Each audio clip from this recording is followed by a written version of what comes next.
Bueno, vamos a explicarles lo que son las perspectivas axonométricas, y entre ellas se encuentra lo que es la perspectiva isométrica, y les voy a explicar de un poco sobre la perspectiva isométrica. La perspectiva isométrica es una forma específica de representar una imagen tridimensional en dos dimensiones. La palabra isométrica indica igual medida. En proyección isométrica, los tres ejes están separados unos de otros por ángulos iguales, y las líneas paralelas permanecen a la misma distancia unas de entre ellas. En planos isométricos hay 120 grados entre dos de los tres ejes. Vamos a explicarles un ejemplo de cómo poder realizar o cómo se ve en perspectiva isométrica. Con esto vamos a hacer cómo se ve en perspectiva isométrica lo que es un cubo. Bueno, primero que nada tenemos que tener activada aquí en la partecita de aquí abajo lo que es esta opción que se le conoce como OSNAP, para que podamos realizar bien nuestra perspectiva. Primero que nada vamos a utilizar lo que es el comando línea.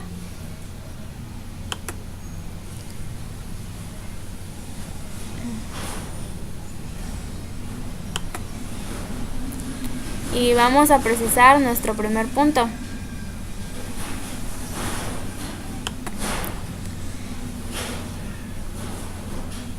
Y le vamos a asignar una medida que sería de 30.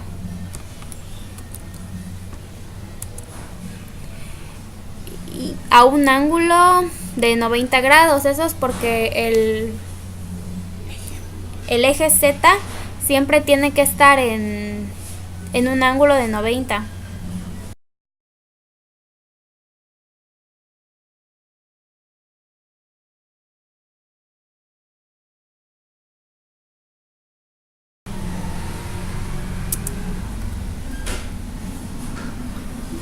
Ahí tenemos nuestra primera línea.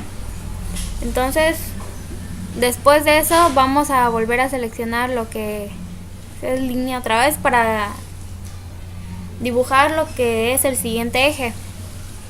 Y vamos a iniciar desde el primer punto. Vamos a seleccionar, igual vamos a precisar que es una medida de 30.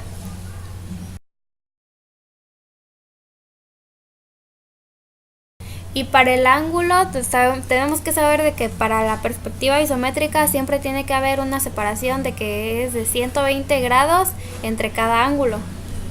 Entonces para esto fácilmente utilizamos las matemáticas, que sería 120 más 90, que serían 210, y sería lo que va a tener este ángulo. Y ahí tenemos nuestro siguiente eje.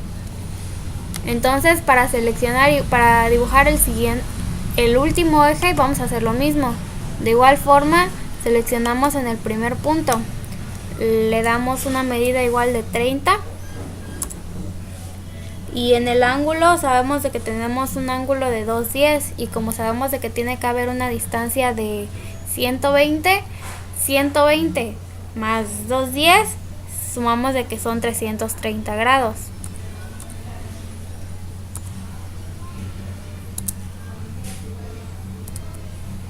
Y es así como ya tenemos nuestras líneas de ejes para poder comenzar a formar nuestro cubo en perspectiva isométrica. Para comprobar de que nuestros ángulos tienen efectivamente 120 de diferencia entre de cada eje, podemos sacar lo que es la dimétrica angular. En este caso se encuentra acá. Y para eso solamente vamos a designar lo que es la primera línea con el siguiente que queremos ver la medida que tiene de ángulo. Y como podemos ver, efectivamente tiene 120 grados en del primer eje al segundo. Para hacer la siguiente vamos a hacer lo mismo. Vamos a seleccionar lo que viene siendo el segundo con el tercer eje. Y como podemos ver, de igual forma tiene 120 grados. Para seleccionar igual el tercero, de igual forma seleccionamos el tercer ángulo con el primero y de igual forma tiene 120 grados en su ángulo. Bueno, para comenzar a hacer lo que viene siendo el cubo en perspectiva isométrica, vamos a comenzar dibujando un círculo. Lo vamos a precisar desde el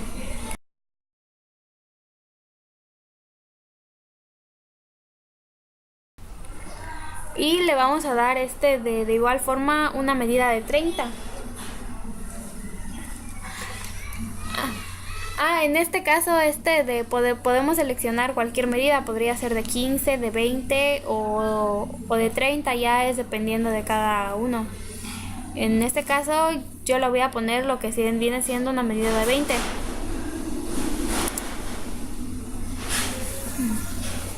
Bueno, y de ahí vamos a para distinguir lo que vienen siendo los de colores, vamos a lo que es seleccionar de una capa para distinguir lo que vienen siendo los colores.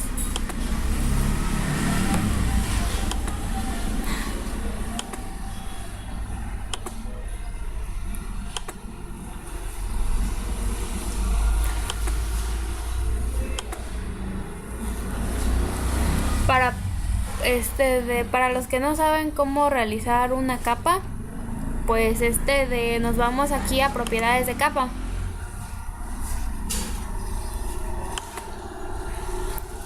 Una vez nos aparece un cuadro de diálogo y le damos aquí en donde dice selección de nueva carpeta.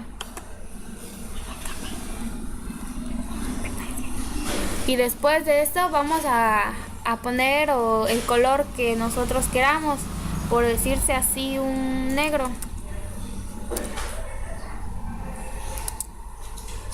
Y seleccionamos rosa. Aquí en donde está de colores y seleccionamos lo que viene siendo el color. Y es así como tenemos las capas. Entonces vamos a seguir lo mismo dibujando círculos para encontrar para poder terminar nuestra perspectiva.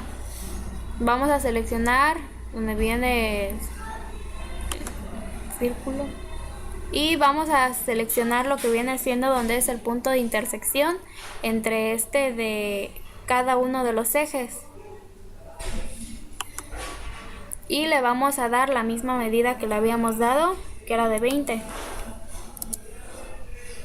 Y así vamos a hacer con los tres ejes.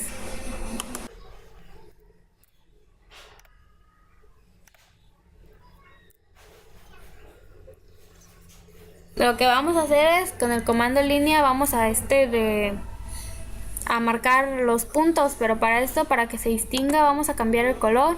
Lo vamos a dejar rojo. Y seleccionamos el comando en línea y solamente marcamos los puntos en cada punto donde se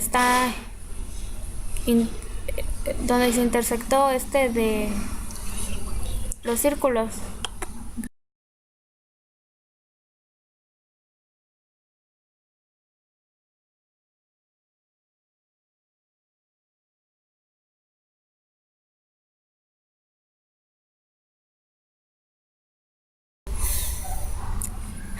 Ahora lo que vamos a hacer es deshabilitar de lo que es el color rosa para que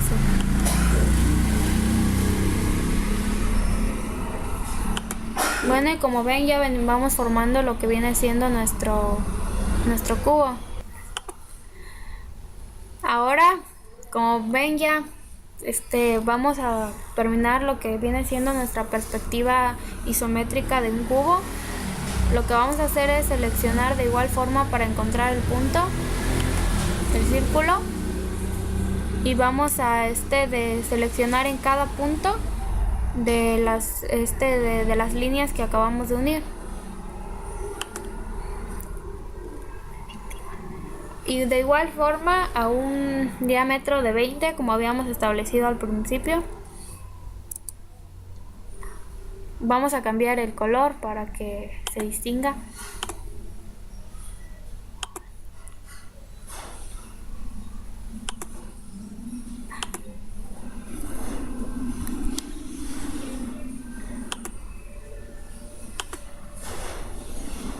Vamos a seguir en el siguiente punto.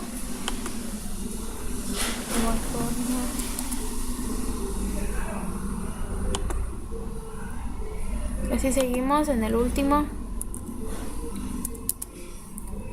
Se intersectan en el punto del eje.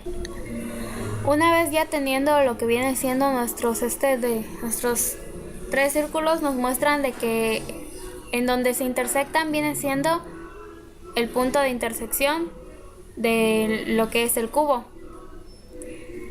Bueno, para esto vamos a terminar de formar nuestro cubo y vamos a cambiar el color, que estaba en rojo, y vamos a unir con el comando línea en lo que viene siendo el primer punto y lo unimos a donde se intersectaron todos.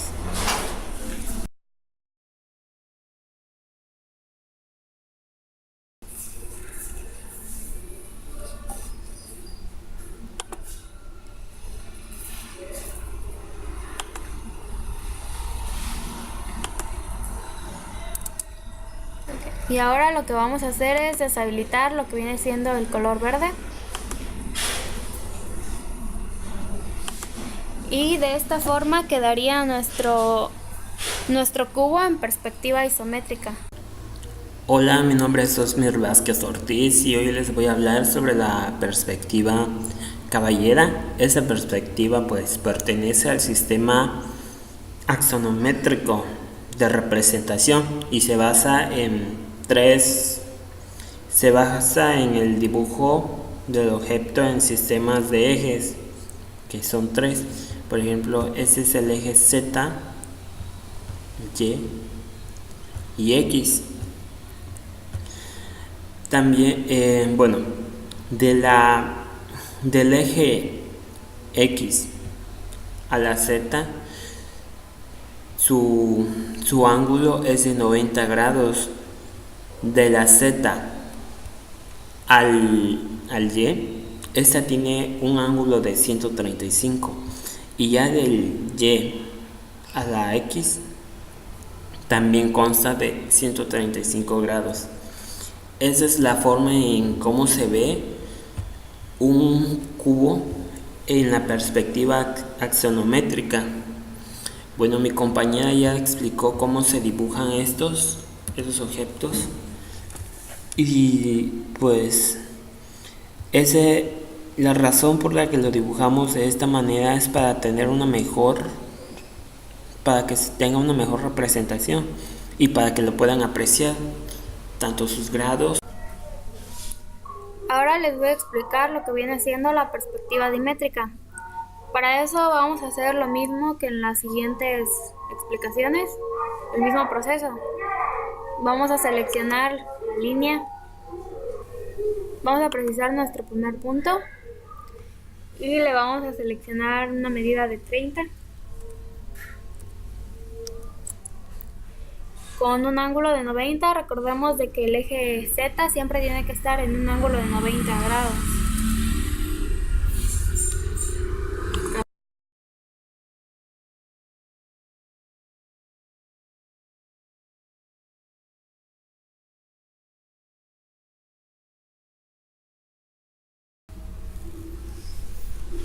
vamos a seleccionar, vamos a dibujar lo que viene siendo el segundo eje. Pero para esto, en lo que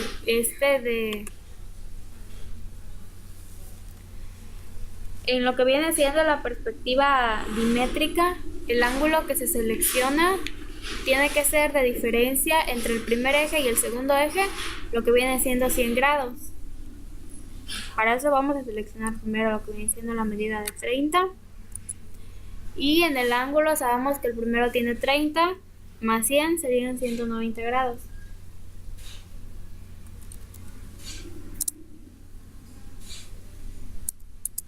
Y ahí tenemos nuestro segundo eje. Para dibujar nuestro segundo eje vamos a realizarlo de la misma forma. Seleccionamos nuestra medida de 30, pero para esto en el segundo eje tiene que haber una diferencia entre el segundo con el tercero, un ángulo de 130 grados. Para esto sabemos de que primero ya tenemos lo que viene siendo nuestro ángulo de 190 más 130 sería 320.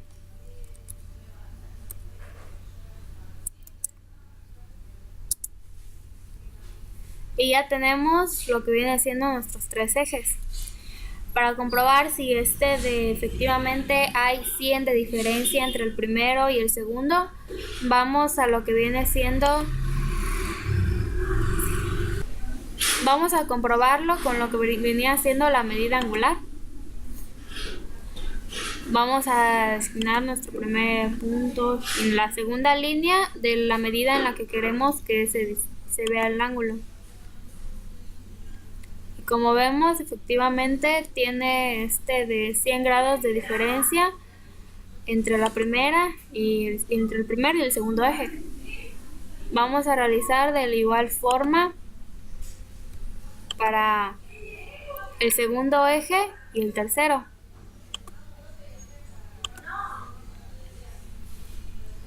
Y como vemos, igual tiene de 130 grados.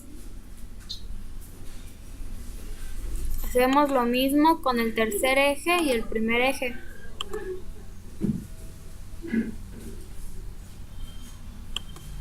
Y efectivamente tiene de 100, 130 y 130. Lo que es la perspectiva dimétrica, en estos dos ángulos tiene que tener el mismo, que son de 130. Y la única diferencia sería de 100 grados, que es en el primer eje con el segundo. Ahora vamos a dibujar de lo que viene siendo círculo. Vamos a precisarlo desde en donde se intersectan los puntos. Y vamos a seleccionar de igual forma cualquier medida. Le voy a asignar una medida igual de 20.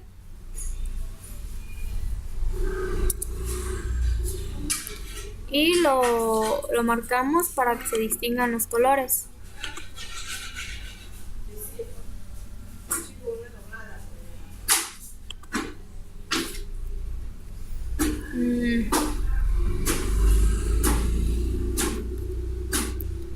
Bueno, ahora de lo que vamos a hacer es de igual forma con los círculos, del punto de intersección en donde se cruzó el círculo con los ejes, vamos a de seleccionarlo y de igual forma vamos a precisar lo que viene siendo la medida de 20. Y esto lo vamos a hacer en cada eje.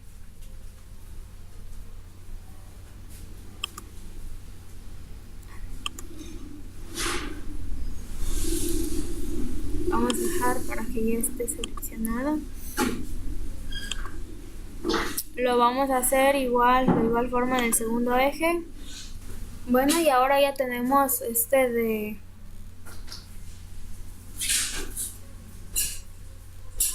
ya tenemos nuestros círculos ubicados. Y ahora lo que vamos a hacer es de unir los puntos en los que se intersectaron cada de estos círculos. Para ello vamos a cambiar el color.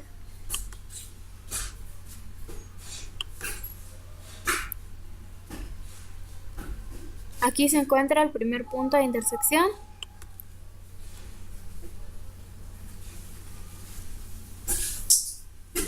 Aquí se encuentra el segundo.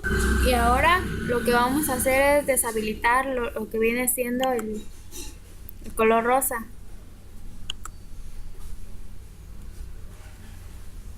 Y así es como más o menos ya vamos formando lo que viene siendo nuestra figura de nuestra perspectiva dimétrica. Y para esto, para determinar el punto central que está entre este cubo, vamos a vamos a seleccionar otro color. De igual forma con el círculo vamos a dibujarlo desde de los puntos de nuestro cubo. Vamos a seleccionar de igual forma la medida de 20 como al inicio. Y como ven aquí en donde estos tres círculos se intersectan, bien es el punto donde viene siendo el perfil de nuestro cubo. Para ello ahora lo que vamos a hacer es unirlos. Vamos a seleccionar lo que viene siendo el comando línea y lo vamos a unir desde el punto donde se intersectan los tres círculos.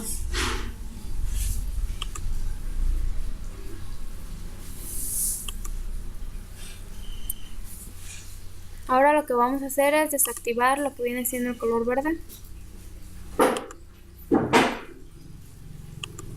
Y es así como tenemos, es así como se ve una figura en perspectiva dimétrica.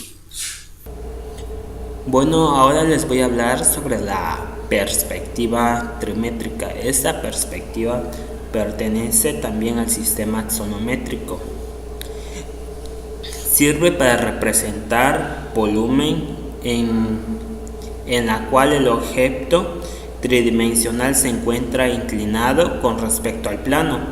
Como podrán ver, este es el objeto, el cubo que nosotros acabamos de hacer. Bueno, este cubo lo tengo como ejemplo ya para que sea más rápido de explicar y pues tengamos un poco más de tiempo. Bueno, este cubo, como podrán ver ustedes, se encuentra inclinado. Eso es lo que realiza lo que viene siendo la perspectiva trimétrica. Muestra el volumen del cubo, del objeto, ya puede ser del objeto, en que muestra su volumen.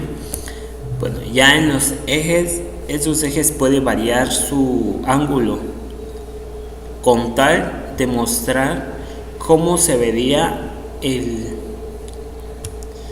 lo que viene siendo nuestro objeto para representar su volumen.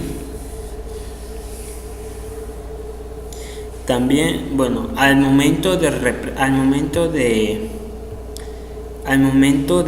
mostrar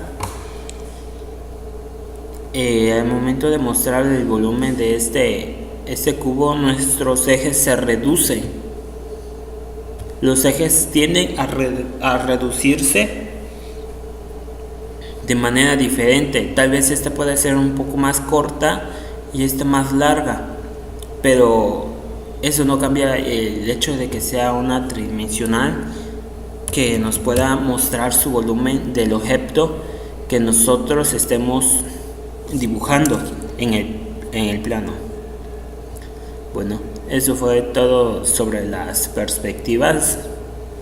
Ahora les voy a explicar sobre los principios y normas de acotación. Primero que nada, la acotación es el conjunto de líneas, cifras y signos indicados en un dibujo que determinan la forma y dimensiones de una pieza. Para esto lo vamos a encontrar aquí en la barra de inicio, aquí en donde se encuentra anotación, aparece el símbolo de acotar. Para esto les voy a hacer un ejemplo. A ver, vamos a dibujar un rectángulo. Uy.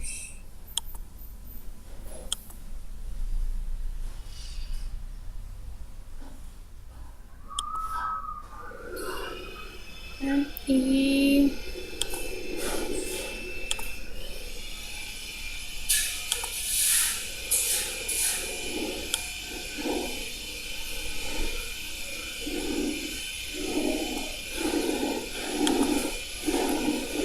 bueno, para esto vamos a poner un pequeño ejemplo sobre lo que hace la función que es acotar, que lo que hace es dar las medidas a los objetos o a las figuras que nosotros hayamos hecho.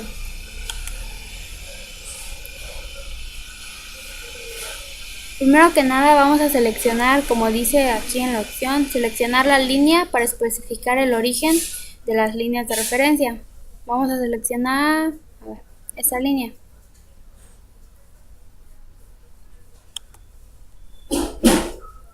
Y vamos a precisar la ubicación. Se puede hacer más.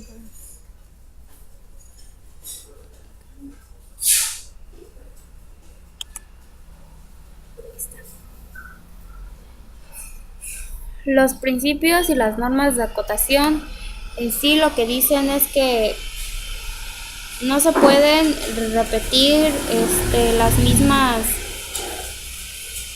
por decirse así, que ya como tenemos la medida de este lado, no la podemos repetir para que tenga la misma medida en este. Entonces, para esto vamos a seleccionar o vamos a medir cada uno de estos.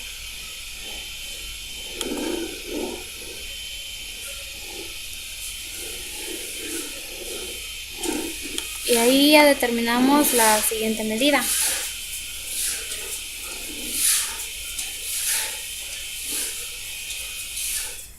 Los principios generales también nos dicen que no debe omitirse ninguna cota. Otra, las cotas se colocarán sobre las vistas que representen más claramente los elementos correspondientes.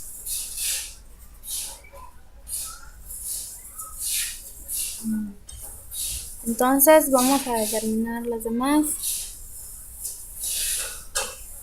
Aquí tenemos uno.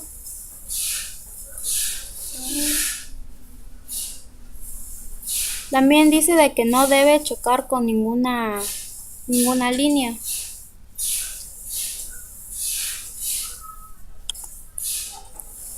Entonces esto no lo podríamos hacer, no podríamos ubicar la línea aquí nada más o que se intersectara con otra línea.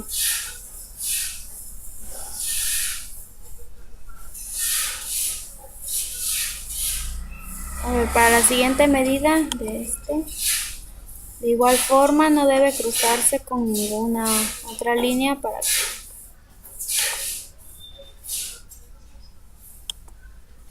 vamos a determinar todas las medidas de este dibujo.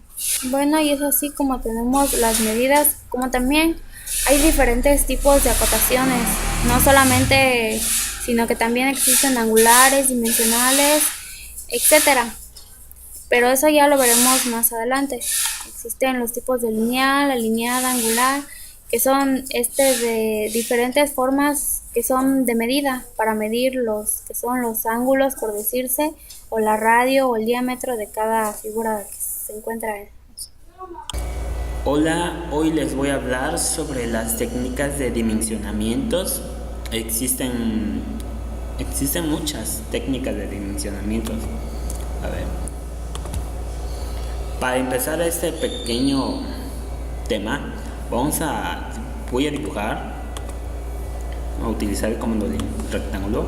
Voy a crear dos rectángulos de diferentes medidas. Ahí está. Muy bien. Ahora en la parte de inicio, donde dice anotación, al lado de acotar hay una pequeña opción que nos aparece. Tiene una barra de despliegue. Le damos clic. Aquí nos va a aparecer las diferentes maneras, las diferentes técnicas de dimensionamientos que existen. Con estas podremos sacar las dimensiones o las medidas de diferentes tipos de dibujos que nosotros queramos. Por ejemplo, acá aparece el de angular. Dice, mide el ángulo entre los objetos designados o 3 puntos. Los objetos se pueden seleccionar, incluye arco, círculo y líneas, entre otros. Como podrán ver, este es más bien, puedes sacar el ángulo, el ángulo con 3 puntos. Les voy a hablar sobre lo que viene siendo la línea, que es lo que normalmente utiliza las personas al momento de dibujar, ya que esta facilita más que la opción de acotar, porque esta puedes seleccionar libremente las cosas que tú quieras acotar. Por ejemplo, vamos a dar un ejemplo de esta, aquí y aquí.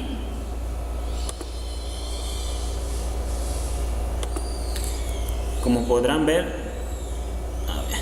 nosotros podemos sacar las medidas de esta parte, a pesar de que esté inclinado, a pesar de que esta parte esté un poco más bajo. Esa puede acotarlo sin problemas, puede sacar la medida exacta de la dimensión. A diferencia del acotar, no podemos nosotros seleccionar libremente. Por ejemplo, no podemos seleccionar o acotar lo que nosotros queramos. Este es uno de los más bien es una de las desventajas que tiene al momento de usar la opción de acotar. Por eso normalmente se utilizan las técnicas como el de angular.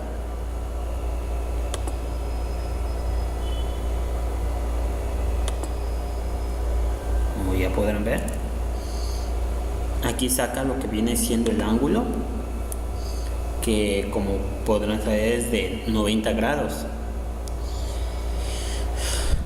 Otra de estas sería las alineadas. A ver, ese es un ejemplo cómo lo podemos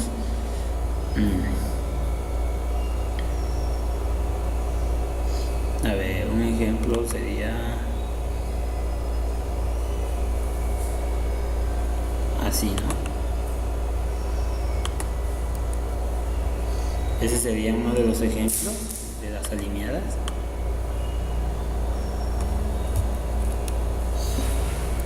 Prácticamente, a ver, vamos a cambiar de color. Vamos a agregarle un rojo.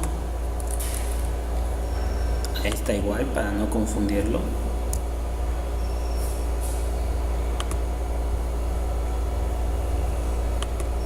Para no confundir las líneas.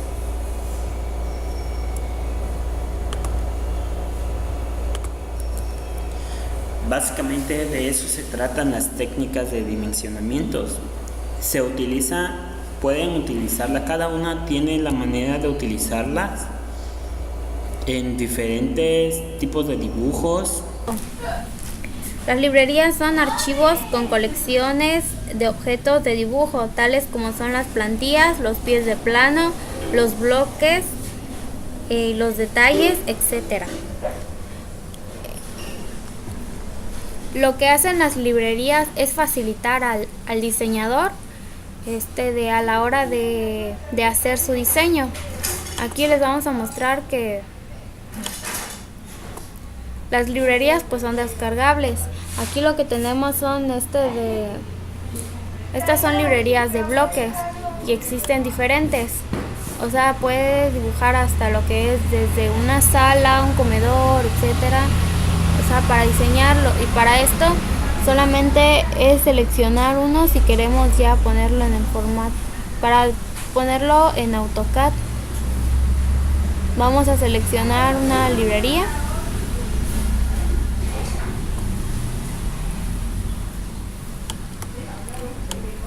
Y simplemente la arrastramos. Y como ven acá ya dice que precisemos el punto de inserción.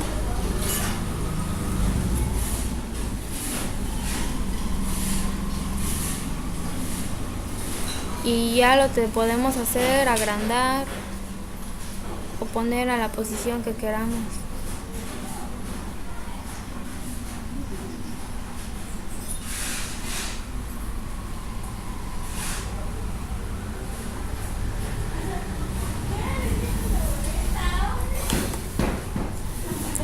Y eso viene siendo lo que es la librería. La intención de esto es para que el diseñador tenga más facilidades a la hora de hacer sus planos. Bueno, ahora les voy a explicar lo que son los ajustes y los estándares de precisión. Para los estándares de precisión existen dos tipos, lo que viene siendo el modo orto y lo que es el rastreo polar. Para eso, el modo orto y el rastreo polar lo encontramos aquí en la partecita de aquí abajo, en esto que es el modo orto, que lo que hace es restringir el cursor ortogonalmente. Le vamos a poner un ejemplo. Lo seleccionamos y vamos a dibujar una línea. Lo que hace el modo orto es restringir el cursor. Como ven, esto ya no, la línea lo que hace es ya no se va ni para arriba ni para abajo, sino que solamente se mantiene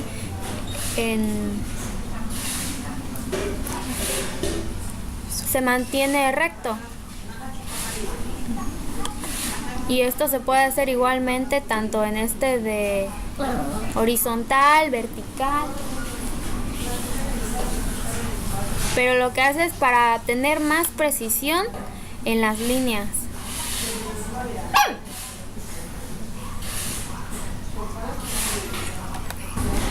Lo que viene siendo el rastreo polar, lo que hace es igual a restringir el cursor de los ángulos. Vamos a seleccionarlo y seleccionamos de igual forma una línea. Precisamos el primer punto y eso lo que hace es determinar el ángulo. Bueno, por default lo que viene siendo ya trae lo que es el ángulo de 90 grados. O sea, cada 90 grados, si pueden notar, se marca en una línea en verde. En 180, en 270 y en 0 grados. Aquí lo que se puede hacer es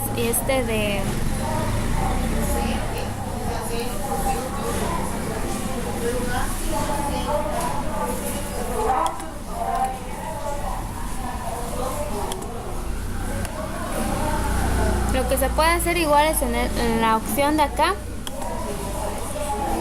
Existen los diferentes de ángulos. Y ya en el dado caso de que si no viene el ángulo que desees, lo puedes seleccionar en donde dicen parámetros de rastreo. Y en la parte de acá, pues de poner el ángulo que se quiera. Para esto igual podemos seleccionar un ángulo de 45. Y de igual forma seleccionamos línea. Y cada 45 se va a ver de que está se marca en verde. En 135. En 225. Y en 315. Y otra vez en 45 grados. Se distingue lo que viene siendo lo que se precisa del ángulo de 45.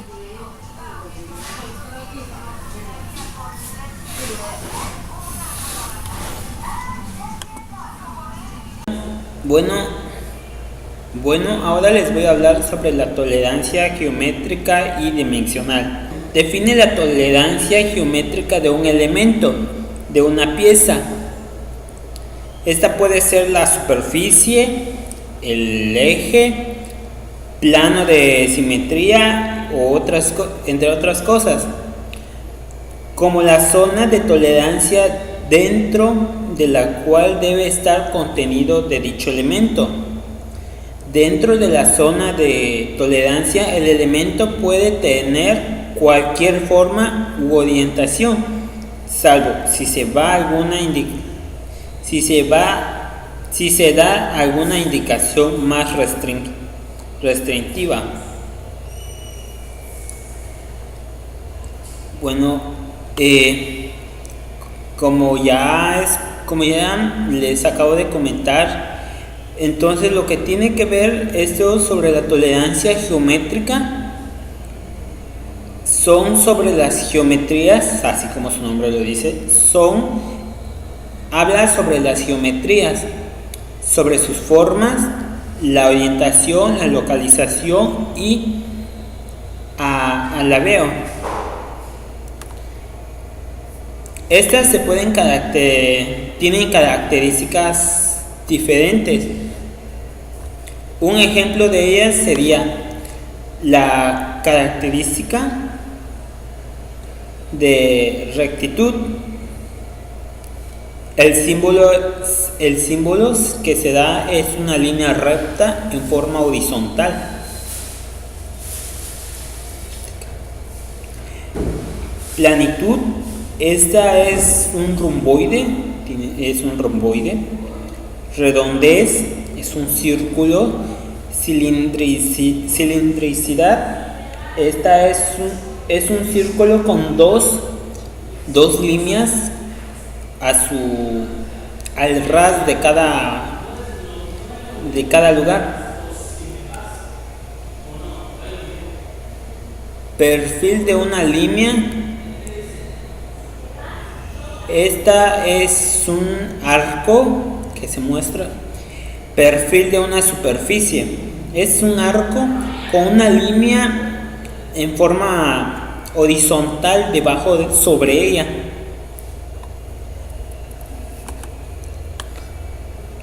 Ese son lo que viene siendo las características de la geométricas.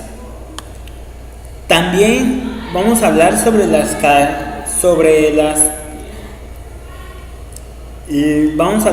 la tolerancia dimensional. La tolerancia dimensional aplica una medida que ejerce algún grado de control sobre las desviaciones geométricas. Un ejemplo de esta sería la tolerancia dimensional tiene efectos sobre el paralelismo y la planicidad. Sin embargo, en algunas ocasiones la tolerancia de medida no limita superficialmente las desviaciones geométricas.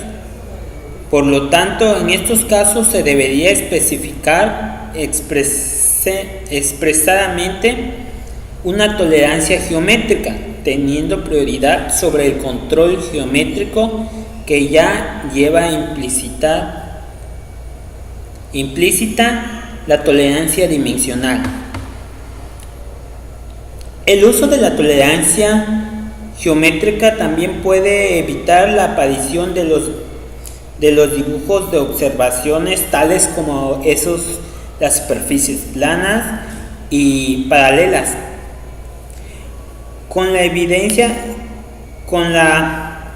evidente dificultad de interpretación cuantitativa que conlleva aún más a partir de los acuerdos internacionales sobre símbolos para tolerancia geométrica. Ahora les voy a hablar sobre los símbolos de textura en superficie. Bueno, para hablarles acerca de este tema, como no tengo un ejemplo hecho aquí en un diseño en AutoCAD, voy a enseñarles una imagen y les voy a explicar acerca de esta. Aquí está. La textura de superficie consiste en la desviación repetitivas o aleatorias de la superficie nominal de un objeto. La definen 4 características: rugosidad, ondulación, orientación y defectos o fallas. Como podrán ver aquí en esta imagen, aparece y describe cada parte. Perdónenme si no se ve bien. Aquí muestra cómo son los símbolos de cada superficie, de las texturas de la superficie. Por ejemplo, el defecto, aquí está un ejemplo del defecto, sería el cráter que se encuentra aquí dibujado, que es más un agujero. Las grietas también se pueden considerar un defecto. Aquí se encuentran las direcciones de la orientación. Como podrán ver, aquí se encuentra una flecha que marca cómo va tanto de este lado como la parte superior va aumentando. Y también tenemos lo que viene siendo el espacio de la ondulación. La altura de la ondulación que se muestra esa parte, se ve en esa parte, está mostrando claramente cómo esta va aumentando y luego se va haciendo más inclinado. Esa sería siendo la altura de la ondulación. Aquí también se muestra una que va subiendo, luego va bajando. La rugosidad se refiere a las desviaciones pequeñas, espaciadas finalmente en la superficie nominal y que están determinadas por las características de material y proceso que formó la superficie. La ondulación se refiere cuando la desviación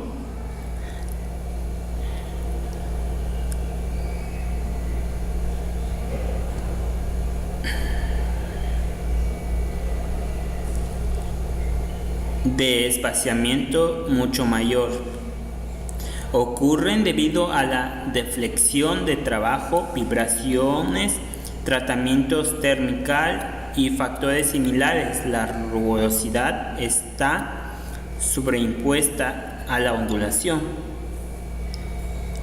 La orientación es la dirección predominante o patrón de la textura de la superficie. Está determinada por el método de manufactura utilizado para crear a la superficie, por lo general a partir de la acción de una herramienta de corte.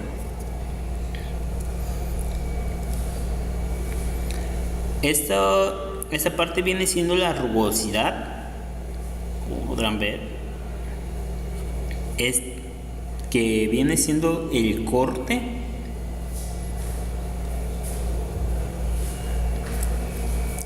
que le deja, porque ningún material puede cortar sin dejar algún defecto.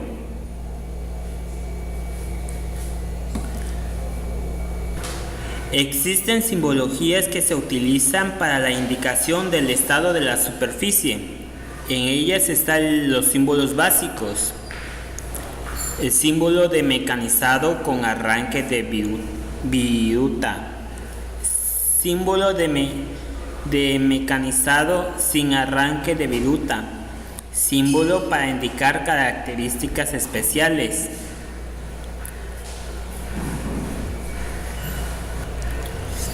Bueno, eso fue todo. Gracias.